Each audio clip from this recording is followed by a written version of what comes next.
Je vous souhaite la bienvenue dans votre podcast Fais-nous sous ice. Fais-nous sous ice, c'est un espace sûr, un endroit pour parler sans être jugé, un podcast pour briser le silence, pour raconter ce qu'on vit quand on aime quelqu'un qui se détruit avec l'ice. Je ne suis pas psychologue, je ne suis pas gendarme, je ne suis pas non plus médecin, mais je crois au pouvoir de la parole. Je crois aux histoires vraies dites avec sincérité et je crois qu'on peut aider des gens juste en partageant ce qu'on vit. Je m'appelle Avéry et je suis heureuse d'être votre hôte pour ces discussions et ces échanges à cœurs ouverts.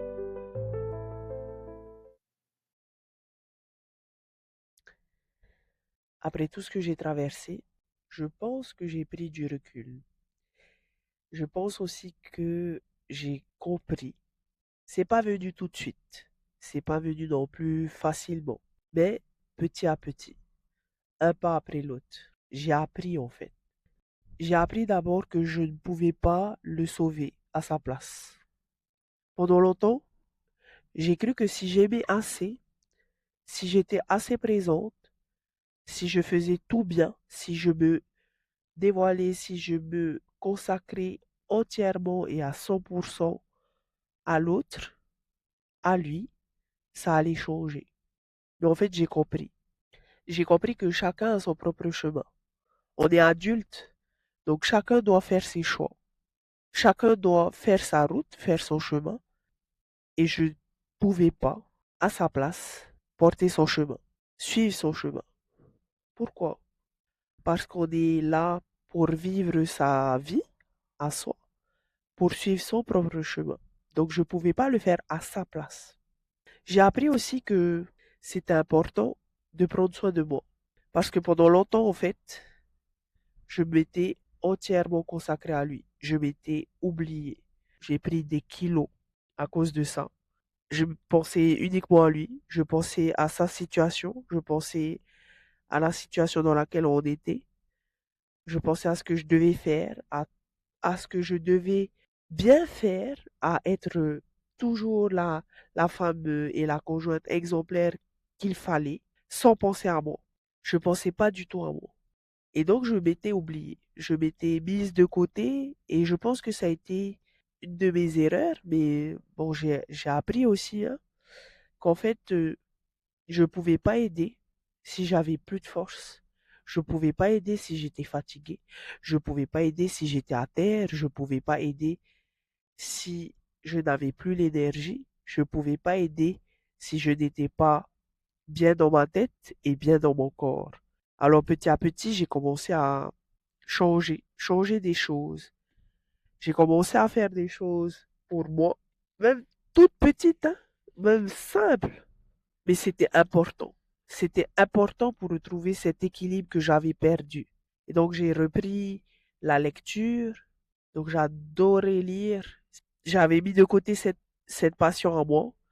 Je suis retourné à la mer. J'aime aller me baigner à la mer. Mais quand j'étais dans ce tourbillon de la drogue, ça me donnait même plus envie. Ça me donnait même plus envie d'y aller. J'ai également recommencé à aller me balader, à revoir mes copines, parce que à un moment donné, je les voyais plus aussi, parce qu'en fait, j'avais plus envie de leur parler de mes soucis, en fait, liés à la drogue. Et j'ai commencé aussi à écrire.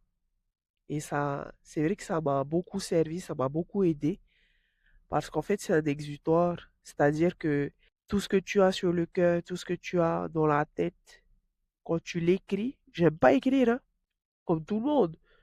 J'aime pas écrire, mais en fait, ça permettait d'éclaircir mon esprit.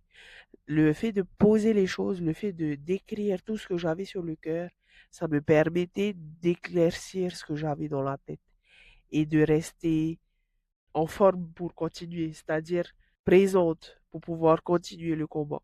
J'ai commencé aussi la méditation. C'est simple, hein? C'est-à-dire penser à soi, respirer. Ce qui existe, c'est uniquement ce qu'il y a là. Des choses toutes simples, mais ça m'a tellement aidé. Ça m'a tellement aidé. Et aujourd'hui, je continue de le faire. C'est moins lourd, c'est vrai, mais je continue de le faire quand je vois que ça commence à pas aller. Et j'ai appris aussi autre chose, c'est que Demander de l'aide, au final, c'est pas du tout être faible. Moi, j'ai l'habitude de tout faire toute seule, d'être forte, d'affronter mes problèmes toute seule. Mais demander de l'aide, au contraire, dans le cas de l'ICE, dans cette lutte contre la drogue, c'est pas du tout être faible, puisque quand j'ai commencé à participer au groupe de parole du Centre des addictions, j'ai compris que j'étais pas toute seule. J'ai compris que d'autres familles vivaient la même chose que moi. Voire pire, j'ai compris que d'autres familles traversaient les mêmes peurs que moi. Et ça m'a énormément aidé. Pourquoi ça m'a aidé à relativiser en fait? Ça m'a aidé à voir plus loin que mon pito, à voir qu'en fait les autres vivaient des choses tellement difficiles, tellement dures que ben, je me suis senti moins seule. Je me suis dit, on est dans le même bateau en fait. Et donc ça m'a vraiment beaucoup aidé. Et puis avec le temps, c'est vrai que j'ai ressenti quelque chose. J'ai ressenti ce besoin de créer, d'aider, de créer un espace pour les familles. Un espace pour celles et ceux qui vivent la même chose que moi. Un espace sans jugement. Et c'est comme ça qu'est né le groupe de parole Olihi. Un groupe de parole pour les familles. Pour celles et ceux qui aiment quelqu'un qui consomme. Pour celles et ceux qui se sentent seuls. Pour celles et ceux qui se sentent à bout.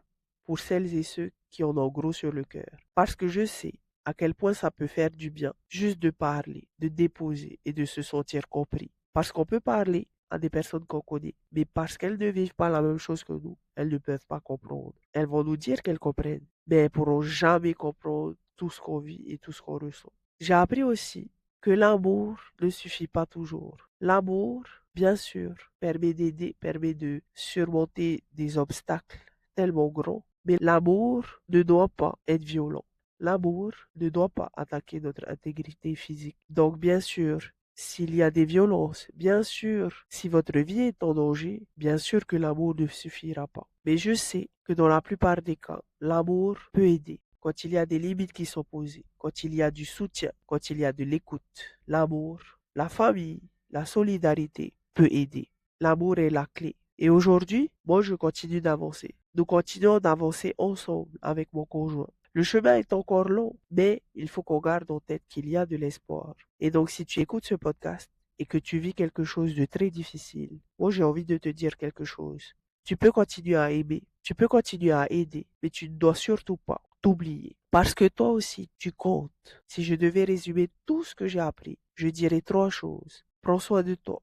Ne reste pas seul et garde espoir. Parce que parfois, même dans les moments les plus sombres, il peut y avoir une lumière. Merci à tous d'avoir écouté mon histoire.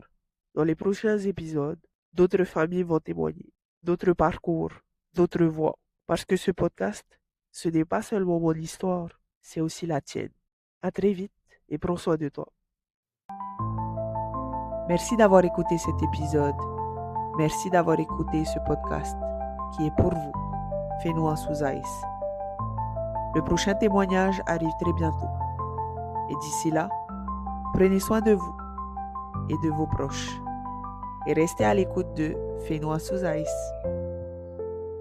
Si ce podcast vous touche, si vous vous reconnaissez dans ces mots, abonnez-vous et partagez autour de vous. Faites entendre les épisodes autour de vous, aux familles qui en ont besoin. Brisons le silence, ensemble,